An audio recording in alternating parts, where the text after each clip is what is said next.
भारतीय बाजार में एफ एंड ओ सेगमेंट के ऊपर भारत की फाइनेंस मिनिस्टर निर्मला सीतारमण ने एक बहुत बड़ा स्टेटमेंट दिया है। ये स्टेटमेंट सुनकर बाजार में खबरें चल रही है कि क्या निर्मला सीतारमण बाजार से एफ एंड ओ यानी कि फ्यूचर एंड ऑप्शन सेगमेंट को ब्लॉक करना चाहती है, बैन करना चाहती है।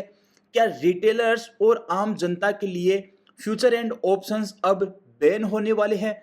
इन सभी का जवाब लेंगे इस वीडियो में, और निर्मला सीतारमण जी ने क्या क्या कहा वो भी बात इस वीडियो में करने वाले हैं। तो यहाँ पर निर्मला सीतारमण जी बीएसई द्वारा एक विकसित भारत नाम का कार्यक्रम था, उसमें गई थी एज ए चीफ गेस्ट, और वहां पर कुछ स्टेटमेंट ऐसे दिए इन्होंने जिसके कारण पूरे मार्केट में एक नई खबर पैदा हो गई है कि क्या फ्यूचर और ऑप्शन बैन हो रहे हैं। तो यहाँ पर आप देख पा रहे हैं कि work with SEBI to avoid futures and options blow out, finance minister Sitharaman tells exchange. तो यहाँ पे एक्सचेंज से बात करते हुए निर्मला सीतारमण ने कुछ बातें कही है फ्यूचर एंड ऑप्शन के बारे में। यहाँ पर आप देख पा रहे हैं कि Nirmala Sitharaman has asked stock exchange to work with market regulator SEBI. तो सीतारमण जी यहाँ पर जो स्टॉक एक्सचेंज है एनएसई और बीएसई, उन्हें कह रही है कि आप सेबी के साथ काम कीजिए, और जो एक्सप्लोजन है in retail future and option segment, जो रिटेलर्स के लिए फ्यूचर एंड ऑप्शन सेगमेंट है, इसमें जो ज़्यादा एक्सप्लोजन हो रहा है यानी कि रिटेलर के द्वारा, उसको रोकने के लिए स्टॉक एक्सचेंज को कहा गया है कि आप सेबी के साथ कुछ ऐसा कीजिए जिससे ये चीज़ें रुक सके, और जो पैसा पहले फिक्स डिपॉजिट में एफडी में जा रहा था या सेविंग बैंक में अकाउंट में रहता था, वो अब कैपिटल मार्केट में आ रहा है। तो ये आगे चलकर एक चिंता का विषय बन सकता है। आपको बताना चाहूंगा कि बीएसई की विकसित भारत इवेंट थी ट्यूसडे को, वहां पर सीतारमण जी ने ये बातें कही है सेबी को। सेबी और एनएसई बीएसई दोनों तीनों के बीच में ये बातचीत हुई है। एनएसई और बीएसई को ये बातें कही गई है निर्मला सीतारमण के द्वारा कि आप सेबी के साथ काम कीजिए इस चीज पे,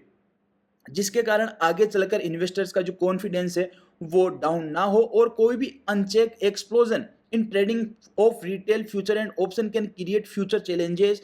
ये हमें फ्यूचर चैलेंज दे सकता है मार्केट में, क्योंकि एक सिनेरियो बन जाता है मार्केट में कि लगातार अगर रिटेलर्स फ्यूचर एंड ऑप्शन में लगातार लॉस करेंगे, क्योंकि आपको पता है अभी एक स्टडी भी आई थी हर 10 में से 9 ट्रेडर लॉस में है। तो आगे चलकर ऐसा ना हो जाए कि कोई इनके टच ना करे और मार्केट से एक अलग नेगेटिविटी बन जाए। तो यहाँ पर निर्मला सीतारमण जी कुछ एक्शंस एनएसई बीएसई और सेबी द्वारा लेने के लिए बोल रही है, जहां पर हो सकता है कि अब आगे चलकर जो भी फ्यूचर एंड ऑप्शन सेगमेंट अपने अकाउंट में ऑन करना चाहता है उसे कोई एग्जाम देना पड़े, या फिर कुछ चीज़ें बतानी पड़े उसे, या फिर इस मार्केट के लिए कोई मल्टीपल चॉइस टाइप क्वेश्चन रहे, उसका ऑनलाइन एग्जामिनेशन हो, तो कुछ ऐसा हो सकता है। या फिर एनएससी बीएससी कुछ ऐसा कोर्स भी लेकर आ सकती है जिससे आपको पहले जो ऑप्शन फ्यूचर एंड ऑप्शन है उनकी अच्छे से जानकारी दी जाए, और उसके बाद में ही आप उस अगर एग्जाम को पास करते हो तो आपको फ्यूचर एंड ऑप्शन में ट्रेड करने दिया जाए। क्योंकि लगातार ये जो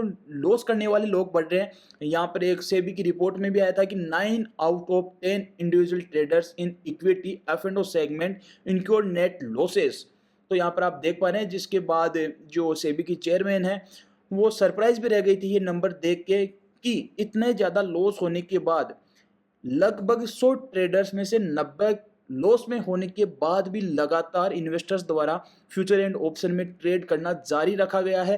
वो छोड़कर नहीं जा रहे, लॉस पे लॉस करते हुए जा रहे हैं। अब इसमें क्या है, जो ज़्यादातर रिटेलर है वो एक बड़ी बेट लगाते, बड़ी गैम्बलिंग टाइप में ये फ्यूचर एंड ऑप्शन को लेते हुए नजर आ रहे हैं, जिसमें छोटे से पैसे से बड़ा पैसा बनाना वो चाह रहे हैं। तो इसके ऊपर रोक लगे, इसलिए एक्शन ले यहाँ पे एनएससी बीएससी सेबी के साथ मिलकर इस चीज पे निर्मला सीतारमण जी यहाँ पे स्टॉक एक्सचेंजेस को चेताती हुई नजर आई है। खबर कैसी लगी, बढ़िया लगी तो वीडियो को लाइक शेयर जरूर कीजिएगा। धन्यवाद।